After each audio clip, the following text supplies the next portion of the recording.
प्रिय बालक जी, स्वागत है आप सभी के गुरु क्लास के इस प्यारे से यूट्यूब चैनल पर। और आप है क्लास 7 के प्यारे प्यारे से बच्चे। आज हम मैथमेटिक्स का एक नया चैप्टर शुरू करने जा रहे हैं जिसका नाम होगा समीकरण। तो सर आपकी बात होगी, सर जो पिछले चैप्टर थे डेटा हैंडलिंग वाला, क्या उसको आप कर पाए थे? मुझे उम्मीद है कि आप लोगों के बच्चे किए हैं, तो आपने आपने भी कर लिया होगा। इसमें पैराग्राफ और डबल पैराग्राफ को बनाने थे, उस पर आधारित प्रश्न करना था। वैसे भी इसको कर लीजिएगा, मैं उसके जैसे ही नोट्स कंप्लीट होता है मैं आपको किसी लेक्चर में जरूर करा दूंगा। फिलहाल आज नया चैप्टर शुरू करना जरूरी है जिसका नाम है इक्वेशन। शुरू करेंगे आज की। आपको बहुत समझ में आएगा और ये आपके लिए बेस होगा क्लास 8, 9 और 10th का, क्योंकि इक्वेशन आप यहाँ शुरू करेंगे और ये चलते चला जाएगा क्लास 10 तक। तो इक्वेशन पढ़ना ही पढ़ना है, बहुत अच्छा आएगा। थोड़ा सा आपको ध्यान रखना होगा और अच्छे से समझना होगा, चैप्टर समझ में आएगा, बिल्कुल परेशानी नहीं होगी। चलिए, मेरे पास बुक नहीं तो मैंने पीडीएफ में इसको देख लिया है। आपके चैप्टर का नाम होगा आज का सरल समीकरण, ठीक है। चलिए, तो पहले आपको इसको देखिए, हम पहले चैप्टर के बारे में थोड़ा जानेंगे कि चैप्टर है क्या है, इसके बारे में क्या है, और बाद में इस पर हम आधारित प्रश्नों का उत्तर करेंगे।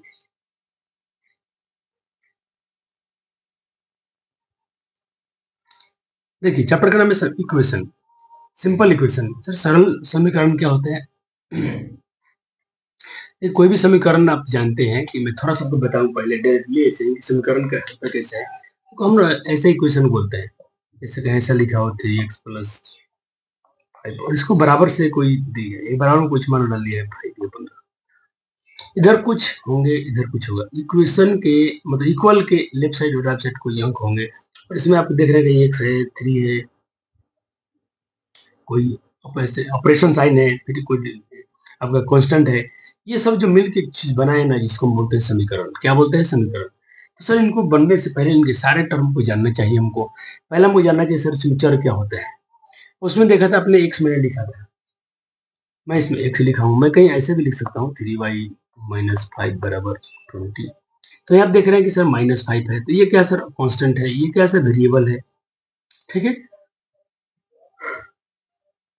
तो वेरिएबल, देखो वेरिएबल का नाम है, देखिए चर का मतलब जिसका मान फिक्स ना हो। आप ऐसे याद कर सकते हैं, वैसा वैसे बीजीय व्यंजक जिसके मान फिक्स ना हो, वैसे व्यंजक जिसके मान क्या हो, फिक्स ना हो, उसे हम चर कहते हैं। Variable is an unknown number. Unknown मतलब अज्ञात नंबर होता है, which could have a different numerical value, उसका मान अलग अलग होता है। वैसी राशि जिसका मान बदलता रहे, वैसी क्वांटिटी जिसका मान चेंज होता रहे, उसे हम वेरिएबल कहते हैं। याद हो गया? आप हिंदी में लिखना चाहें तो लिख सकते हैं, वैसी राशि जिसका मान बदलता रहे उसे हम चर कहते हैं, उसे हम वेरिएबल कहते हैं। क्लियर है? चलिए, सर वेरिएबल कैसे सूचित करते हैं? उसको हम X Y Z P Q R A B C D कोई लेटर से उसको हम डिनोट कर देते हैं। समझ गए आप लोग? सर वेरिएबल कैसे लिखते हैं? हम वेरिएबल को लिख सकते हैं X Y Z M P, जो लेटर मन करे कर दे। ये रिप्रेजेंट करते हैं वेरिएबल को। किसको? वेरिएबल को। सर वेरिएबल क्या होते हैं? वेरिएबल वो होते हैं जिसका मान चेंज होता रहे।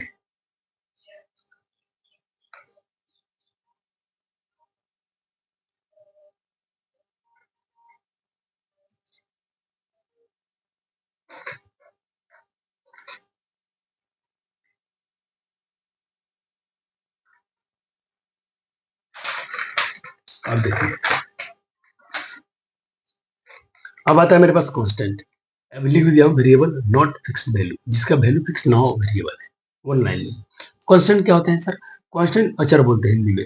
अचर क्या होता है? कांस्टेंट इज वैल्यू और number that never change in expression. किसी व्यंजक का मान कभी किसी व्यंजक में किसी का मान चेंज नहीं होता है, उसे हम कहते हैं कांस्टेंट, उसे हम अचर कहते हैं। जैसे कि 5, पाई, -5, 3, ये सब अचर पद है। फिर आता है सर अपना कोफिशिएंट। सर कोफिशिएंट क्या होता है? इसको हिंदी में गुणांक बोलते हैं। गुणांक देखिए, इसको ना बिल्कुल ऐसे समझ सकते हैं। आप देख रहे हैं यहाँ पर कहते हैं कि number in front of variable और टर्म। किसी टर्म में पहला जो फ्रंट में होता है उसे वेरिएबल कहते हैं, जैसे कोफिशिएंट कहते हैं। जैसे आप देख रहे हैं एक्स स्क्वायर, इसके फ्रंट पर क्या है 5, तो 5 क्या हो गया? कोफिशिएंट हो गया। यहाँ पर क्या देख रहे हैं 8, 8 भी क्या होगा? कोफिशिएंट हो गया, क्योंकि किसी वेरिएबल के फ्रंट पे है। किसी वेरिएबल के फ्रंट में पाए जाने वाले कौन से कोफिशिएंट होते हैं। सर इस पर आपसे क्वेश्चन पूछाएगा? हाँ, इस पर आपसे क्वेश्चन पूछा जा सकता है। देखिए जिसमें क्लास 9th में तो बहुत पूछता है सर। क्लास 9th, हाँ क्लास 9th में पाएंगे, यहाँ से क्वेश्चन आपके बहुत पूछे जाते हैं।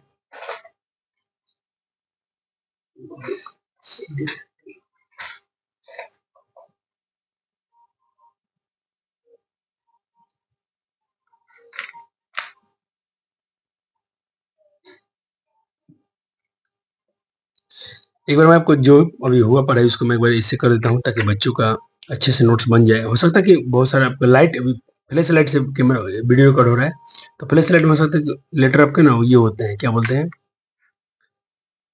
शाइनिंग करते हैं, चमकते हैं, थोड़ा आपको शायद दिक्कत हुआ होगा। जैसे यहाँ देखिए, और इसको मैं सही कर देना चाहता हूँ जस्ट। ये नीचे वाला क्वेश्चन देखिए, ये वाला, इस क्वेश्चन का आंसर करिए तो ऑप्शन क्या आएगा आपका जल्दी से। चलिए, आपने क्वेश्चन क्या होगा, क्वेश्चन पूछा था कि what is the coefficient of the Y, coefficient of Y in the expression. आपको एक एक्सप्रेशन दिया गया 7x² - 5y + 6। इसमें पूछा गया कि y का कोफिशिएंट क्या है। आपसे ये नहीं पूछा है कि x² का कोफिशिएंट क्या है, आपसे पूछा गया कि y का कोफिशिएंट क्या है। तो y का कोफिशिएंट में आपने क्या बार कोफिशिएंट क्या होता है, किसी वेरिएबल के फ्रंट पे होते हैं। तो y के फ्रंट पे क्या है 5। लेकिन कुछ बच्चे सोचे होंगे सर 5 मार दें क्या, 5 नहीं, लेकिन माइनस में तो दिख रहा है, तो -5 जितने बच्चे किए थे सही है, ऑप्शन सी। ऑप्शन सी कितने बच्चों ने किया था उनका सही होगा। चलिए अब टर्म पढ़ लेते हैं। टर्म क्या होता है, टर्म देखिए क्या होते हैं, टर्म होते हैं वेरिएबल होते हैं, उसमें कोफिशिएंट भी होता है। और टर्म कैसे बनते हैं, और टर्म बनते हैं sir variable, variable into constant, यानी अचर, चर और अचर से मिलकर बनते हैं। वेरिएबल इनटू वेरिएबल से भी आपके टर्म तैयार होते हैं। जैसे कि एग्जांपल देखिएगा, यहाँ लिखा x², यहाँ क्या होगा, x और x दो वेरिएबल में मल्टीप्लाई हुआ हो तो टर्म बन गया। 7y, ये भी क्या एक टर्म है सर, +3x।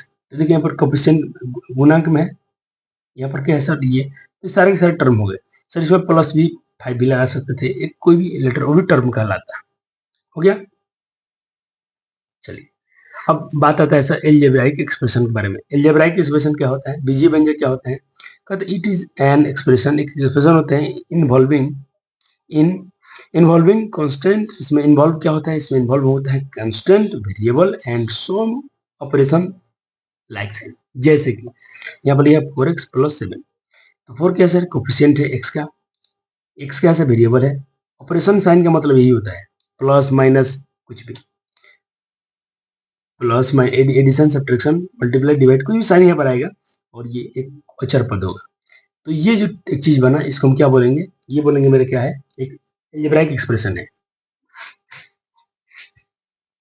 अब मैं आपसे पूछूं, दो क्वेश्चन पूछता हूँ, आपने क्या पढ़ा, टर्म पढ़ा, तो एक मेरा क्वेश्चन है आपसे,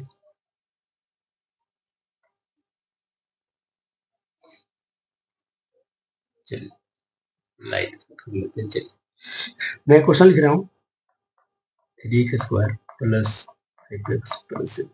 बता इसमें कितने टर्म है, तो बच्चे जल्दी बताइए कितने टर्म है से।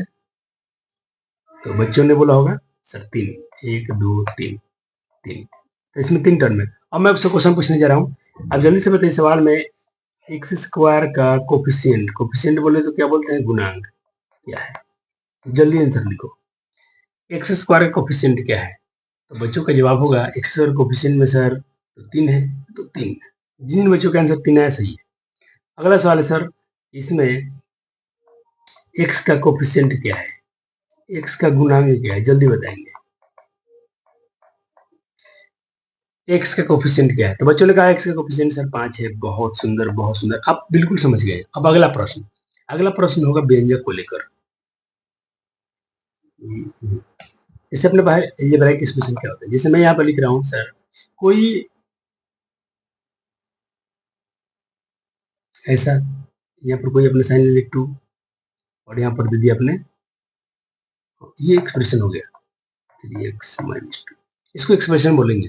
क्योंकि यहाँ पर क्या है, यहाँ पर आपका देखिए वेरिएबल है और कांस्टेंट है, कोफिशिएंट भी है, वेरिएबल भी है, कांस्टेंट भी है, तो इसको हम क्या बोलते हैं, इसको बोल देते हैं सर हम सिर्फ व्यंजक। क्या बोलते हैं, व्यंजक। तो सवाल अपना आएगा सर, चैप्टर का नाम है सर समीकरण। सर इक्वेशन किसे कहेंगे? सर हम इक्वेशन किसे कहेंगे? आइए, समीकरण किसे कहते हैं?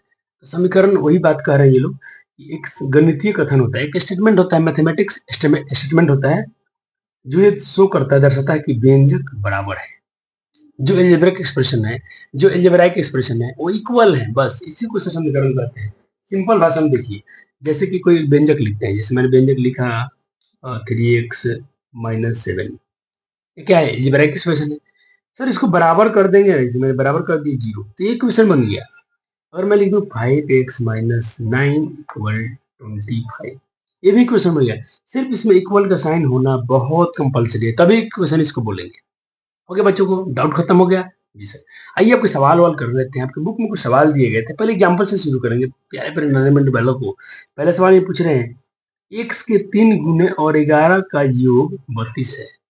चलो प्रश्न पढ़ते हैं। इन्होंने बोला x के 3 गुना, x का 3 गुना और मतलब ऐड, जोड़ना है क्या? 11 जोड़ दिया तो कितना है? योग कितना है? 32 है। तो x का 3 गुना और उसमें 11 जोड़ने पर इक्वल, बराबर कर देंगे 32, तो ये समीकरण बन गया। क्या बन गया समीकरण?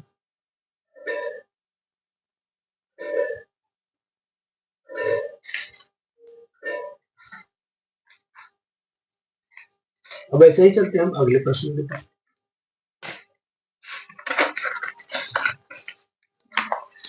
देखिए दूसरा क्वेश्चन है, क्या पूछे हैं, मैं थोड़ा क्वेश्चन को छिपाया हूं ताकि थोड़ा आप भी ट्राई करें, आपसे बनता है। देखिए आपसे क्वेश्चन कर रहे हैं कि यदि किसी संख्या के 6 गुने में आप 5 घटाएं तो 7 प्राप्त होता है। क्या कहेंगे इन सर? क्या समीकरण बनाएंगे? एक बार बना के देखिए तो। किसी संख्या के 6 गुने में, सर कोई संख्या पता ही नहीं कौन है, तो मान लीजिए x, माना कि वो संख्या x है। अब बोला है कि उसमें 6 से गुना करो। आओ प्रश्न अनुसार इस संख्या में 6 से गुना करो, अब 5 घटाइए, इसमें से 5 घटा दो तो बराबर हो जाएगा। इक्वेशन बनाना है इसके 7 की। हो गया, इक्वेशन बन गया। 6x 6x 6 into 8 6 minus 5 into equal 7, equation बन गया। आपके बुक में एक सवाल दिया गया 3rd नंबर एग्जाम्पल में, m का 1/4 7 से 3 अधिक है। सर 1/4 बोले तो 1/4 होता है, आपने पढ़ा था अभी फ्रैक्शन में। तो माना m का 1/4 बोले 1/4, 7 से अधिक है, 7 से 3 अधिक है। 7 से अधिक है ना, तो 7 से घटाना पड़ेगा। कितना अधिक है? 3 अधिक है। 3 बराबर कर दिए,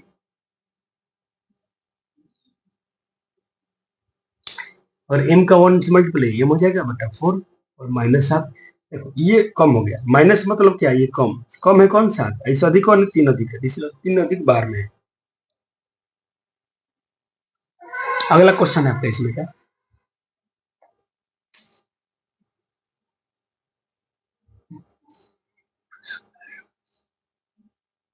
अगला सवाल है कि किसी संख्या के 1/3 में, इसमें देखो 1/4 था तो 1/4, 1/3 मतलब 1/3 में 5 जोड़ने पर 8 प्राप्त होता है। इस सवाल आप कर सकते हैं। कोई मान लीजिए कि वो संख्या कोई x है, y है, मान लीजिए। चलो मैंने माना कोई संख्या x है, प्रश्न में क्या बोला है? इसी का 1/3 में 5 जोड़ने पर जो संख्या प्राप्त होता है 8 प्राप्त होता है, यानी बराबर में 8 होता है। काम खत्म। x का 1 से मल्टीप्लाई x/3 बटन 3 और ये 5, सिंपल इक्वेशन बन गया। एक क्वेश्चन मैं आपको लिखता हूँ, थोड़ा सीबीएसई बोर्ड से बच्चे मेरे, लेकिन मेरे लेक्चर में क्या है, बहुत सारे बच्चे सीबीएसई बोर्ड से भी होते हैं, या मैं थोड़ा उनको भी पढ़ाता हूँ ऑफलाइन में। तो मैं चाहता हूँ कि मेरे बच्चे सारे लोग थोड़ा थोड़ा इंग्लिश में भी क्वेश्चन को समझे करें। मानता हूँ बिहार बोर्ड से हैं, करेंगे right the following statement in the form of equations. आपको इसको इक्वेशन में फॉर्म करना है। सवाल क्या बोला गया? 9 added to thrice a number, कोई नंबर का थ्राइस करना है, उसमें 9 ऐड कर देना। 9 बोले तो 9 ऐड करना है, तो गिव 45, तो आपको मिल जाता है 45। बताइए ऑप्शन क्या होगा? A B C D, 4 option में से बताइए जल्दी से, जल्दी से बताएंगे बच्चे एक बार। चलो तो बच्चों ने, चलो एक बार सॉल्यूशन करते हैं। माना कि संख्या मेरा x है, let the number be x। अब अकॉर्डिंग टू द क्वेश्चन क्या बोले हैं, ये क्वेश्चन आपसे बोल दिए हैं कि संख्या के 3 गुना, किसी संख्या के 3 गुना, थ्राइस मतलब 3 गुना, थ्राइस मीन्स क्या होता है? 3 गुना। ट्वाइस मतलब 2 गुना, 3 गुना करने पर उसमें 9 ऐड करने पर 45 आता है। 3x प्लस 9 इक्वल टू हो गया, ये ऑप्शन हो गया। चलिए अब आपके बुक के कुछ एग्जाम्पल करा देते हैं, फिर आपका पर्सनाली भी ऑटोमेटिक बन जाएगा। परेशान क्या हो रहा है, थोड़ा स्थिर हो जाइए। मोबाइल क्वेश्चन दिखाएंगे।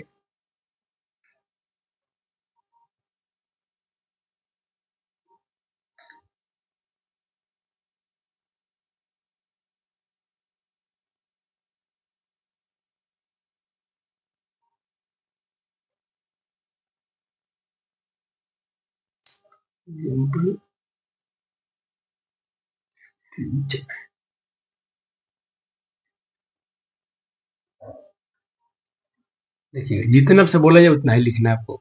सवाल क्या है, सवाल हल छोड़ दिए, सवाल देखिए, ये सवाल देखिए आपका। चलिए पूरा सवाल कर दिया। देखिए सवाल है, निम्नलिखित स्थिति पर विचार कीजिए और इसको समीकरण का रूप देना है। सवाल बोला गया है, राजू के पिता की आयु राजू की आयु के 3 गुना से 5 अधिक है, 5 वर्ष अधिक है।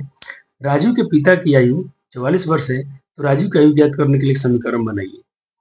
चलिए क्वेश्चन नोट हो गया। आइए सर, आइए इनको पढ़ते हैं। इस सवाल में इन्होंने बोला है राजू की आयु जो है उसके पिता से, तो मान राजू का आयु पता नहीं है, तो हम राजू की आयु को, राजू की वर्तमान आयु जो है उसको x मान लेते हैं, 1 वर्ष। प्रश्न बोला गया कि राजू के पिता की आयु जो है राजू की आयु के 3 गुना से 5 अधिक है। राजू के पिता की आयु कितना दिया है, 44 दिया गया है सवाल में, बराबर राजू की आयु के 3, राजू की आयु अपने x माना है, इसका 3 गुना कर दो, 3x, उससे 5 अधिक है, प्लस 5 अधिक है। इनके पिताजी का आयु जो है इसके 3 गुना से 5 अधिक है, तो समीकरण बन गया 3x प्लस 5 इक्वल 44। ये आपका बन गया। सर यहाँ पर छोटे छोटे सवाल हैं, लेकिन आप याद रखिएगा जब बड़े क्लास में जाएंगे ये सवाल आपको बड़े रूप लेंगे और वहां पर बहुत बेनिफिट होने वाला है। ऐसे ही एग्जाम्पल नंबर 4 नोट करेंगे आप। कहते कि दुकानदार जो है 2 प्रकार की पेटियों में आम बेचता है। कहते ये पेटियां छोटी और बड़ी हैं। बड़ी पेटी में छोटी, कहते बड़ी पेटी में 8 छोटी पेटी के बराबर आम, 4 खुला आम। बड़ा पेटी जो है 8 छोटी पेटी आम के बराबर है, प्लस उसमें 4 एक्स्ट्रा आम भी अलग से आ जाता है। तो प्रत्येक पेटी में आमों की संख्या बताने के लिए समीकरण बनाइए। यदि बड़ी पेटी में आमों की संख्या 100 है, बड़ी पेटी में आमों की संख्या दे दिया है और सवाल में बोला भी गया है। सवाल नोट हो गया आपका। हाँ छोटी, अब छोटी को मान लीजिए हम, चाहे एक्स कुछ भी मान लीजिए, माना कि छोटी एम माना हो, आपके बुक में माना है, आप कोई भी वेरिएबल मान सकते हैं, कोई चिंता नहीं। माना कि छोटी पेटी में आमों की संख्या एम है। प्रश्न अनुसार बड़ी पेटी में क्या बोला है, छोटी पेटी के 8 गुना, 8 पेटी के बराबर 8 एम प्लस 4 अधिक आम, प्लस 4 उसमें खुला आता है, तो हो गया 8 एम प्लस 4 बराबर बड़ी पेटी कितना है सर, 100। तो हो गया। अब आइए सर की प्रश्नावली में चल सकते हैं डायरेक्टली। सर देखिए प्रश्नावली तो मैं बोला था ना, मैं थोड़ा आपको अलग से पढ़ाता हूँ। बच्चे मैंने प्रश्नावली बनाई, मैं थोड़ा समझाऊंगा आपको, बाकी सारे क्वेश्चन आप खुद से करिएगा। सवाल देखिएगा, निम्नलिखित सारणी के अंतिम स्तंभ को पूरा करिए। यहाँ पर हाँ या ना बताना है। जैसे यहाँ पर सवाल दिया x प्लस 3/0, चर का मान पूछा गया, x बराबर 3 आएगा। वो सिंपल समय थे मेरे प्यारे प्यारे बच्चे, गर्दम रह देंगे इसको, x प्लस 3 बराबर, और ये पूछ रहा है कि x बराबर 3 आएगा, ऐसा क्वेश्चन है। और आपसे पूछ रहे x का मान 3 आ जाएगा, चलो चेक करते हैं। जब इसका हल करेंगे बताइए, हम जानते हैं सवाल बनाने के लिए x का मान बाहर करना है, बराबर ये प्लस में 3 है, इधर आएगा, 0 के इधर आएगा, तो ये क्या हो जाएगा माइनस में 3, और x बराबर 0 में 3 जाएगा तो -3। आपका क्या आना चाहिए, -3। क्या आना चाहिए था, -3। इनका क्या आ गया है सर, 3। चर का मान 3 आएगा, तो हम बोलेंगे बताइए कि समीकरण संतुष्ट होता है, नहीं सर। हम क्या लिखेंगे, नहीं। क्या लिखिएगा आप, नहीं। और इसके यहाँ पर क्या भरना है, यहाँ पर आपको ये भर के दिखा देना है, अपने को भी बनाना है ये सर। हल में क्या लिखेगा, x बराबर 0, 3 इधर आएगा तो माइनस, साइन चेंज हो जाएगा, -3, और अपने बराबर नहीं है। अब देखिए कौन कौन बना, आप इसको बना लीजिएगा, ये भी बराबर नहीं, गलत है, ये सही है, क्योंकि प्लस का 3 है तो माइनस, ये सत्य हो जाएगा, ये सत्य है। तो ये वाला करता हूँ। अब देखिए आप 2 3 बना लीजिएगा, मैं 4 बना लेता हूँ। 4 नंबर सवाल क्या बच्चों का, x माइनस 7 बराबर, देखिए यहाँ पर 4 का मान पता करना है। ये क्वेश्चन आपका कि सर x मैं फिर से लिखता हूँ, 4 नंबर क्वेश्चन, x माइनस 7,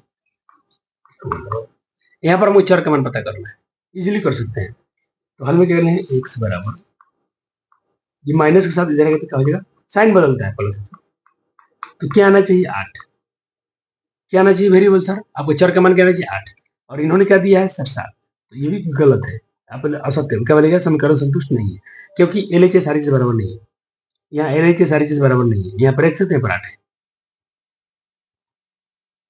सत्य नहीं है सर, ये वाला ये सत्य हो जाएगा कि माइनस आगे प्लस होगा, ये सही है सर, इसका जीरो आएगा नहीं, चेक करते हैं, आइए 6 नंबर चेक करते हैं, 6 नंबर जो छोड़ रहा हूँ बना लेना आपको, या दीदी आप क्लास में बनवा देगी। 6 नंबर देखिएगा, 6 नंबर सवाल है 5 into x, 5 into x equal 25, क्या दोनों इक्वेशन इक्वल है, बराबर है, और चेक करते हैं, एक्स का वैल्यू पता करेंगे, एक्स बराबर ये 5 मल्टीप्लाई में, याद रखिएगा कोई चीज गुना में होता है तो भाग में आता है, कट जाएगा 5 बार में, एक्स का मान क्या आ गया 5, तब क्या कहेंगे संतुष्ट नहीं है, यहाँ इन्होंने जीरो दिया था, ये 5 पर संतुष्ट होता है, ये संतुष्ट हो जाएगा, ये हो जाएगा, ये बना लीजिएगा, ये बन जाएगा आपसे आई एक्स, 9 नंबर देखिएगा, 9 आई एक्स,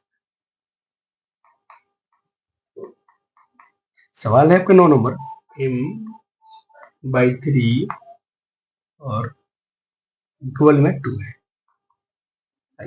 यहाँ पर पूछा m बराबर -6, और चेक कर लेते हैं, जिसमें कहता है m का मान -6 आएगा, और चेक करते हैं, देखिएगा आप हल में जानते हैं बच्चा जी, आपने अभी जस्ट सीखा, तो जो था गुना में भाग में गया, ये तो भाग में है, तो ये कहाँ जाएगा, हमको सिर्फ इसको निकालना, तो इसको हटाएंगे, तो यहाँ डिवाइड में, इसको मल्टीप्लाई में आ जाएगा, तो m का मान आ जाएगा 6, m का मान क्या है 6, और इन्होंने क्या बोला है सर -6, ये असत्य है, क्या है असत्य है, समीकरण संतुष्ट नहीं है, हाँ या नहीं, तो नहीं, ये वाला 6, ये भी सत्य नहीं है, ये भी 6, ये सत्य है, तो इस तरह आप 11 क्वेश्चन है, 11 बना लीजिएगा। चलिए अब देखिएगा, कहते हैं निम्नलिखित में कोष्ठकों को जांच करने के लिए दिए हुए मानों के संगत समीकरणों का हल है या नहीं, पहला एक देखिए, 2 का 1 बना दूंगा, बाकी सारे क्वेश्चन आप ही बनाएंगे, 2 का 1 बनाने जा रहा हूँ, ये नंबर सवाल है सर, इसका मैं लिख लेता हूँ पहले सवाल, 2 का ये नंबर सवाल, पहले सवाल ठीक से पढ़ लीजिए, क्या इन्होंने पूछा है, ये आपके पास बुक होगा देख लीजिएगा, n+5 बराबर 90, और इनको क्वेश्चन में हल दिया गया है n इक्वल 1, देखिए ऐसा क्वेश्चन है ना क्वेश्चन, बोला कि इक्वेशन आपके पास n+5 इक्वल 90, और n के मान n इक्वल 1 पर क्या ये सत्य है कि नहीं है, संतुष्ट करता है कि नहीं करता है, आइए समीकरण को ये n का मान 1, यहाँ n का मान 1 रखने पर संतुष्ट करता है कि नहीं, हल करते हैं, तो हल लिखेंगे, यहाँ n का मान क्या लेना है, देखिए आपको n बराबर दिया गया है 1 क्वेश्चन में, तो यहाँ पर रखेंगे 1 + 5 बराबर 19, आप ही बताइए ये 5 वाले क्या हो जाएगा 6, और ये 90, क्या दोनों बराबर है, क्या दोनों बराबर है, नहीं, तो हम लेंगे चूंकि LHS not equal to RHS, दोनों पक्ष बराबर नहीं है, तो ये जो मान है समीकरण को संतुष्ट नहीं करता है, मैं पूरा गारंटी देता हूँ प्यारे बालक जी, आप सारे क्वेश्चन को कर पाएंगे, ये करके देखना, बिल्कुल माइनस प्लस आपको खेलना सिखा दिया गया है, वैसे भी अगले लेक्चर में इसका सॉल्यूशन कराया जाएगा, हम थोड़ा अलग अलग से पढ़ाएंगे आपको, थोड़ा बच्चे को क्वेश्चन कराएंगे, लेकिन मैं ही सारे क्वेश्चन बना के चला जाऊँ तो बच्चे को इतना फायदा नहीं होगा जितना मैं चाहता हूँ, प्रयत्न और भूल की विधि से निम्नलिखित समीकरण को हल कीजिए, देखो ये समीकरण को हल करने का प्रयत्न और भूल विधि से समीकरण को हल करने के लिए बोला है, सर मैंने तो प्रयत्न और भूल विधि इनका देखा ही नहीं, क्या ये था इनका प्रयत्न और भूल विधि क्या है, मैंने थोड़ा ध्यान नहीं दिया, एक बार चेक कर लेते हैं,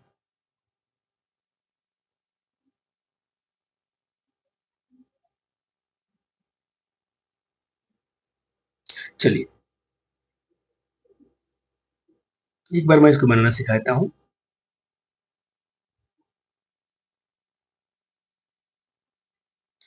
समीकरण को हल, चलिए हल करना है ना, आइए हल करते हैं, एक मैं कराऊंगा, 3 का एक कराएंगे, बाकी आपको अब देखा जाएगा रिविजन में, 3 का एक कहता कि 5p